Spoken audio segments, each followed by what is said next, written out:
Hello everyone, my name is Elizabeth Taylor and I would like to share with you my tips on how to handle and get over really negative emotions that come up during a breakup. And those tips you can not only use when you have a breakup, but also on everyday life. Things are happening where we feel triggered, where someone does something to us or something happens, and therefore you know how to release them. So let me share with you the past me, what I was doing in the past. So a few years ago, when something happened, I did not release my emotions. I suppressed them and suppressed them and suppressed them, and I suppressed them so much that at the end I couldn't even feel positive or negative emotions, and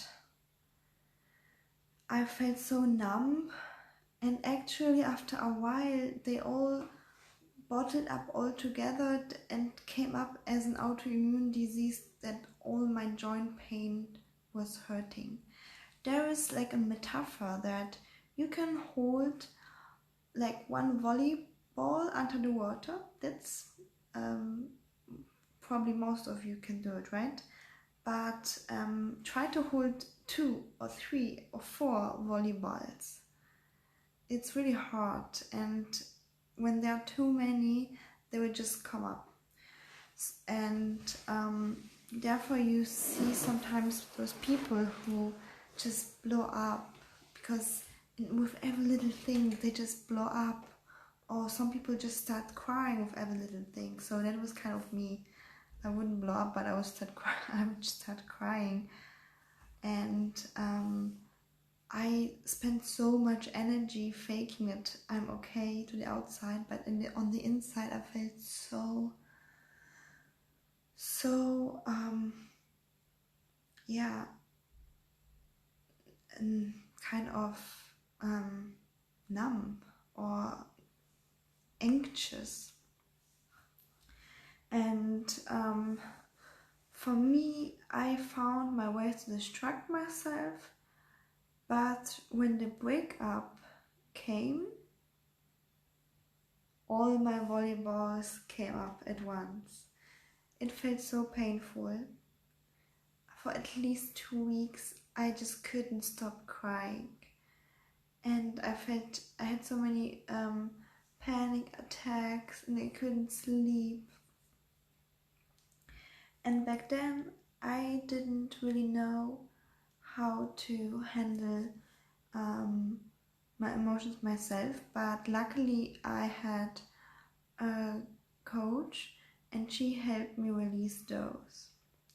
And right now I am at a place where I am doing this practice every day of releasing my emotions, my triggers, and I will share with you what I'm doing. But if you have trouble putting them to practice, then please know that's pretty normal, because it takes a while to learn how to handle your own emotions.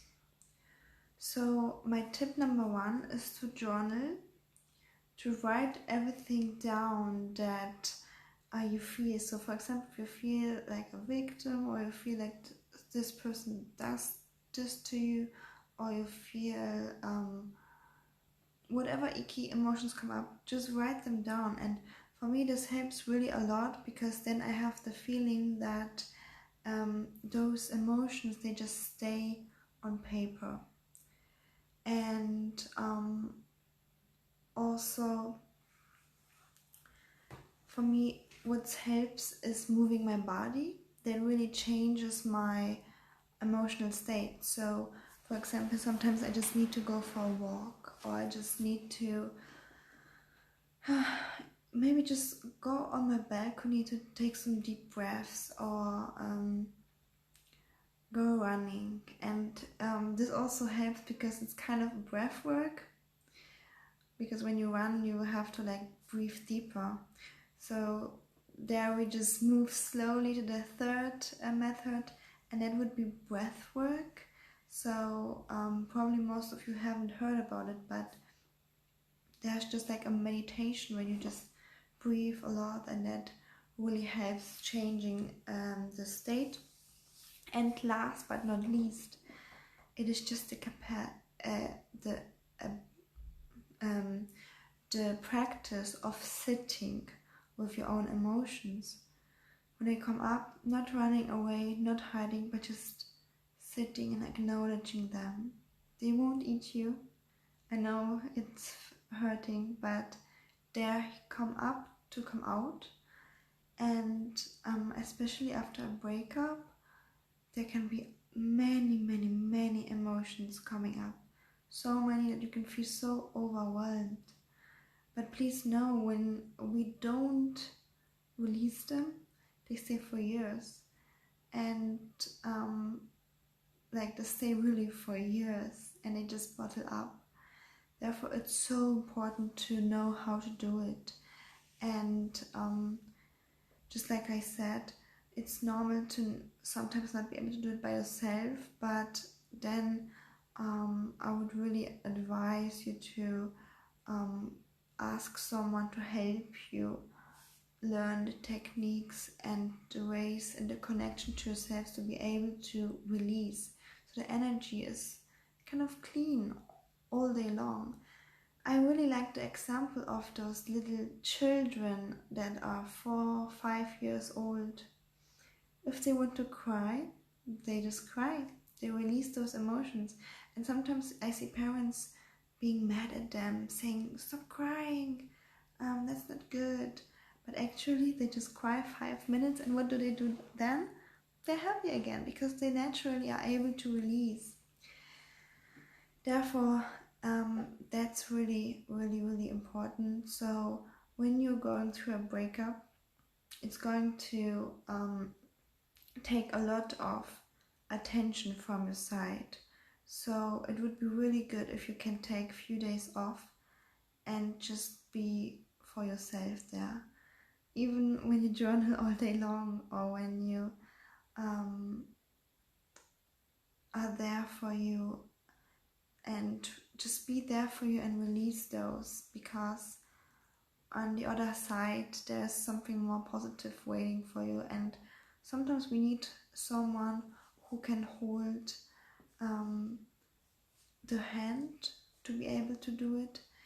And it is so worth looking into this, because when we no longer suppress our emotions, we can finally feel freely, feel the positive ones too, feel happy, alive, being aligned with our emotional state. And that's also our feminine power, to be connected to our emotions, right? And to be connected to our intuition. And we don't want any triggers interfering with this. So for me, also for a really long time, I didn't know the difference between triggers and my intuition. I didn't. But after working a lot on my emotional knowledge, on releasing a lot, right now I know pretty well when it's my intuition and when I'm triggered. And that is actually really sad, but I used to think when I'm triggered with a guy, I'm in love with him. So I used to think this. I used to think when I'm obsessed with a man, when I'm triggered with a man, when I want to close the gap and I'm just like holding on to, I'm in love. But I was just triggered. But that's another topic I will look into later, how healthy relationships look like. So they definitely not look like I used to think, that when I'm triggered that I'm in love. No. That was just painful. Okay, thank you for joining, thank you for watching, and I see you soon.